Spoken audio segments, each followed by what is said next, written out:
Sekarang kita akan menggunakan tips dan triks di dalam pivot table, oke, yang disebut dengan get pivot data. Ini sebuah rumus, oke. Jadi teman-teman mungkin di saat menggunakan pivot table, oke, sangat mudah ya karena tinggal drag tanpa menggunakan rumus. Tapi sebetulnya ada nggak cara atau rumus yang bisa kita pakai untuk ngambil data dari sebuah pivot table? Dan jawabannya ada, oke, dan nama functionnya adalah get pivot data. Oke, caranya gimana nih? Pertama, kita akan bikin pivot table-nya dulu ya. Buat teman-teman yang sering banget ikutan kelas ke saya atau nontonin video saya selalu bilang ada 5 steps to make pivot table. Oke, 5 steps to make pivot table. 5 langkah untuk bikin pivot table. Oke, langkah pertama sangat mudah, klik di mana aja di dalam database-nya. Oke, kemudian yang kedua kita pilih insert dan pilih pivot table. Oke, dan untuk kali ini karena saya mau bikin di sini ya, saya akan buat existing worksheet dan mungkin saya pilih di sini. Oke, dan saya klik OK. Oke, kemudian muncul tanda kotak nih yang berbentuk pivot table. Kemudian di atas juga muncul special ribbon spesial yang berwarna hijau. Ada pivot table analyze dan design. Dan di sebelah kanan muncul pivot table field, tempat kita sekarang menentukan field apa yang mau kita pasang, kita buat nih dalam pivot table. Oke, misalnya saya mau sales rep di bagian row, oke, dan tiba-tiba dia akan langsung memasukkan angka atau data-data sales rep-nya secara alphabetical order, oke. Kemudian region di sebelah column dan penjualan di bagian values, oke. Jadi teman-teman sekarang di sini pivot table-nya agak ketutupan, tapi saya bisa pindahin ya. Jadi saya akan pindahin sedikit ke sebelah sini, oke. Oke, that's good. Jadi sekarang kita punya pivot table-nya. By the way, ini bisa kita geser atau kita resize, ganti ukurannya. Oke. Step keempat dan kelima yang sebetulnya optional, oke. Self preference, oke. Preferensi saya adalah saya klik di pivot table, kemudian saya pilih design, dan saya akan pilih layout-nya menjadi tabular form. Apa bedanya ya? Karena di default yang ada di dalam Excel ini adalah compact form. Di sini teman-teman lihat compact form. Dan compact form ini agak sedikit berbeda karena kalau teman-teman perhatikan, oke, judulnya masih beda nih, masih row labels, ini juga masih column labels. Oke, dan saya mau menunjukkan judulnya betul. Dan salah satu caranya adalah dengan menggunakan report layout dan kita pilih tabular form. Oke, jadi sekarang ada nama sales rep, ada nama region, dan total judul di sini bisa kita ganti. Saya akan ganti menjadi sales. Oke, ini adalah judul pivot table-nya. Oke, step kelima itu menggunakan number format ya supaya formatnya berubah. Misalnya ini menjadi currency. Kenapa ya? Karena begitu kita bikin pivot table, data yang kita ambil di sini yang merupakan angka sales di sini, value, itu secara otomatis berubah formatnya menjadi general. Walaupun di dalam database saya itu formatnya adalah currency. Oke, jadi akan otomatis berubah menjadi general. Oke, jadi saya akan klik di sini di mana aja salah satunya. Klik kanan, pilih number format dan kita pilih currency. Kita klik OK. Oke, that's it. Oke, itu cara sangat simple membuat pivot table.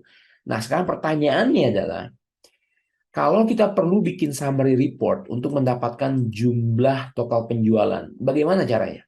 Oke, di sini di database kita nggak ada totalnya. Jadi kalau kita mau menggunakan rumus, kita bisa menggunakan rumus sum. Oke, sum dan kita highlight semuanya, kita klik enter, dan saya akan mendapatkan hasil yang sama seperti total ini. Oke, ini akan saya copy ke sini. Dan pertanyaannya, bisa nggak kita copy ini aja? Kita copy, kemudian kita paste di sini gitu ya. Kita paste di sini, bisa, tapi look, ini bukan merupakan formula, ini merupakan hard code number, angka yang mati gitu ya. Jadi bukan ini yang kita mau, tapi pertanyaannya sekarang, bisa nggak kita bikin rumus yang akan mengambil data grand total? Oke? Jawabannya yes. Kita akan menggunakan rumus yang namanya get. Kita tulis get, ada yang pertama get pivot data. Karena udah biru nih di sini kita press tab. Oke, dan ada beberapa argumen. Oke, diperhatikan karena not straightforward nih. Ada beberapa syaratnya. Oke, yang pertama data field. Data field itu artinya judul pivot table-nya apa? Ini yang paling kiri atas nih. Yang tadi saya ganti menjadi sales. Tapi ada tapinya ya. Untuk melakukan ini kita harus menulis dalam tanda petik. Jadi kita harus spell out text-nya. Bukan menggunakan sel referensi, tapi kita spell out. Kita tulis sales. Nggak harus huruf besar, nggak harus huruf kecil. Bebas selama dia tulisannya sales.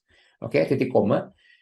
Kemudian dia tanya nih, pivot table yang mana? Mungkin kita punya 10 pivot table. Excel mau tanya, nih kita mau cari sales di pivot table yang mana nih? Oke. Dan caranya kita tinggal klik di mana aja di dalam pivot table. Oke. Saya saranin tuh klik yang di depan di sebelah kiri ini.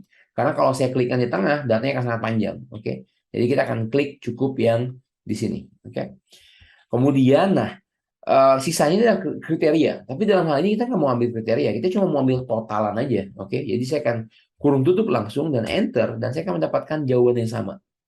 Oke, gitu ya, get pivot data.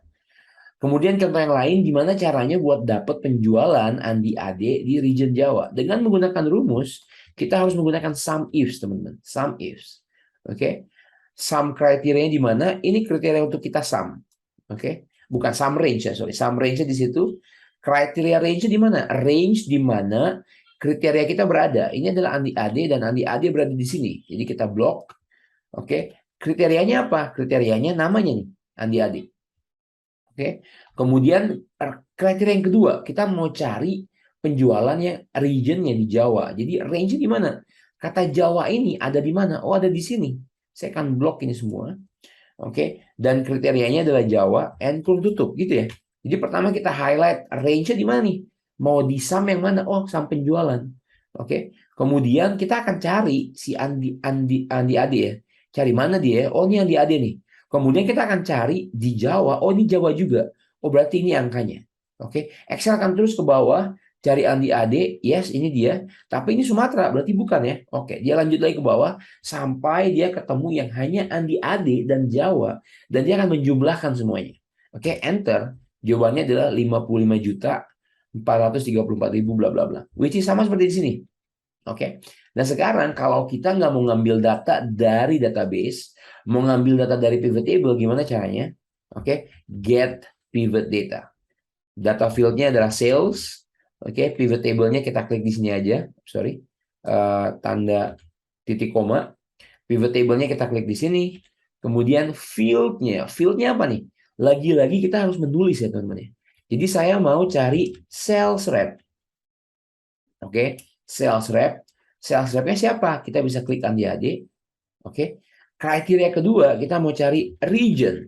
Oke. Yang di sini ya teman-teman ya. Sales rep itu di sini, region itu di sini. Oke, dan kriterianya apa? Kriterianya adalah Jawa.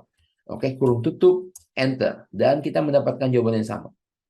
Oke, gimana kalau misalnya mau cari penjualan cuma Sulawesi? Yang ini nih, 371. Karena hanya ada satu kriteria, kita bisa menggunakan sum if. Oke, range-nya di mana nih? Tempat Sulawesi berada. Oh, di sini. Oke, kemudian kriterianya apa? Kriterianya ini nih, Sulawesi. Dan kalau udah ketemu ya, di sini Sulawesi, Sulawesi, Sulawesi. Kita mau sum di mana? Kita mau sum yang ini.